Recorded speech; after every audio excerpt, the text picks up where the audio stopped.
Sunday evening ಇವತ್ತಿನ ರಾತ್ರಿ ಊಟಕ್ಕೆ ನಾನು ಸಿಂಪಲ್ಲಾಗಿ ಚಿಕನ್ ಬಿರಿಯಾನಿ ಮಾಡ್ಕೊಂಬೇಡ ಅಂತ ಅದನ್ನು ರೆಡಿ ಮಾಡ್ಕೊತಿದ್ದೀನಿ. ಜಸ್ಟ್ ಸ್ಪೈಸಸ್ನ ಆ್ಯಡ್ ಮಾಡಿಕೊಂಡು ಚಿಕನ್ ಬಿರಿಯಾನಿ ಮಾಡೋದು ಹೇಗೆ ಅಂತ ತೋರಿಸ್ಕೊಡ್ತೀನಿ.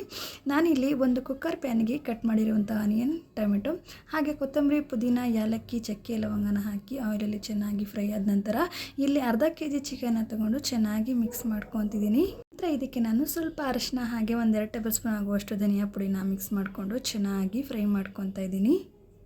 ಆಚಿ ಗರಂ ಮಸಾಲ ಹಾಗೆ ಚಿಕನ್ ಮಸಾಲಾನ 1-2 ಸ್ಪೂನ ತಗೊಂಡು ಚೆನ್ನಾಗಿ ಮಿಕ್ಸ್ ಆದ ನಂತರ ಮನೇಲಿರುವಂಥ ಚಿಲ್ಲಿ ಪೌಡ್ರನ್ನ ನಾನು 1-2 ಟೇಬಲ್ ಸ್ಪೂನ್ ಆಗುವಷ್ಟು ಬೆರೆಸ್ಕೊಂಡು ಮಿಕ್ಸ್ ಮಾಡ್ಕೊತಿದ್ದೀನಿ. ಹಾಗೆ 1-2 ಟೇಬಲ್ ಸ್ಪೂನ್ ಆಗುವಷ್ಟು ಶುಂಠಿ ಬೆಳ್ಳುಳ್ಳಿ ಪೇಸ್ಟ್ನ ಹಾಕ್ಕೊತಿದ್ದೀನಿ. ಸ್ಪೈಸಸ್ನೆಲ್ಲ ಆ್ಯಡ್ ಮಾಡ್ಕೊಂಡ ನಂತರ ಚೆನ್ನಾಗಿ ಎಣ್ಣೆ ಬಿಡೋವರೆಗೂ ಲೋ ಫ್ಲೇಮಲ್ಲಿ ಇಟ್ಕೊಂಡೆ ಫ್ರೈ ಮಾಡ್ಕೊಳ್ಳಿ. ಇಲ್ಲಿ 1-2 ಲೋಟ ಆಗುವಷ್ಟು ಬಾಸ್ಮತಿ ರೈಸ್ನ ತೊಗೊಂಡಿದ್ದೀನಿ. ನೀವು ಬೇಕಂತಂದರೆ ನಾರ್ಮಲ್ ರೈಸ್ ಕೂಡ ಯೂಸ್ ಮಾಡ್ಕೊಬೋದು. ನಮ್ಮನೇಲಿ ಬಾಸ್ಮತಿ ರೈಸ್ ಇತ್ತು, ಸೊ ಹಾಗಾಗಿ ನಾನು ಅದನ್ನೇ ಯೂಸ್ ಮಾಡ್ಕೊತಾ ಇದ್ದೀನಿ. 2 ಲೋಟ ಬಾಸ್ಮತಿ ರೈಸ್ಗೆ ನಾನು 3.5 ಲೋಟನ ನೀರನ್ನ ತೊಗೊಂಡು ಕುದಿಸ್ಕೊಂಡು ರೆಡಿ ಮಾಡ್ಕೊತಾ ಇದ್ದೀನಿ.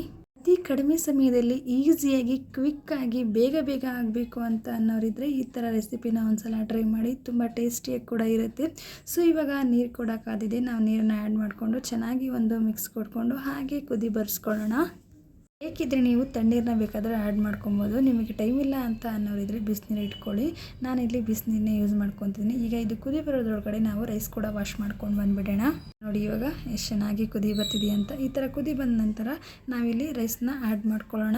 ಅಕ್ಕಿನ ಹಾಕಿದ ನಂತರವೂ ಕೂಡ ನಾವು ಹಾಗೆ ಸ್ವಲ್ಪ ಕುದಿ ಬರ್ಸ್ಕೊಳ್ಳೋಣ. ನೀರು ಬಿಸಿಯಾಗಿರೋದ್ರಿಂದ ಬೇಗನೆ ಕುದಿ ಬಂದುಬಿಡುತ್ತೆ. ಹಾಗೆ ಒಂದು ಮಿಕ್ಸ್ ಕೊಡ್ಕೊಂಡು ಲಿಡ್ನ ಕ್ಲೋಸ್ ಮಾಡಿಕೊಂಡು 1-2 ವಿಸಿಲ್ ಕಂಪಲ್ಸರಿ ಕೂಗಿಸ್ಕೊಳ್ಳೋಣ. ನೀವೇನಾದರೂ ಜಾಸ್ತಿ ಕ್ವಾಂಟಿಟಿ ಮಾಡ್ಕೋಬೇಕು ಅಂತಂದರೆ ಸ್ಪೈಸಸ್ನ ಸ್ವಲ್ಪ ಡಬಲ್ ಆ್ಯಡ್ ಮಾಡ್ಕೊಳ್ಳಿ ಅಷ್ಟೇ.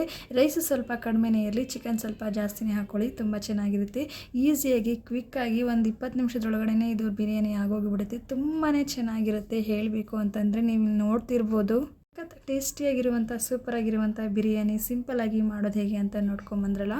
ನೀವು ಮನೇಲಿ ಟ್ರೈ ಮಾಡಿ, ಇಷ್ಟ ಆದರೆ ಒಂದು ಲೈಕ್ ಕೊಡಿ. ಇನ್ನೂ ನನ್ನ ಚಾನಲ್ಗೆ ಯಾರ್ಯಾರು ಸಬ್ಸ್ಕ್ರೈಬ್ ಆಗಿಲ್ಲ ಹಾಗೆ ಸಬ್ಸ್ಕ್ರೈಬ್ ಮಾಡ್ಕೊಳ್ಳಿ.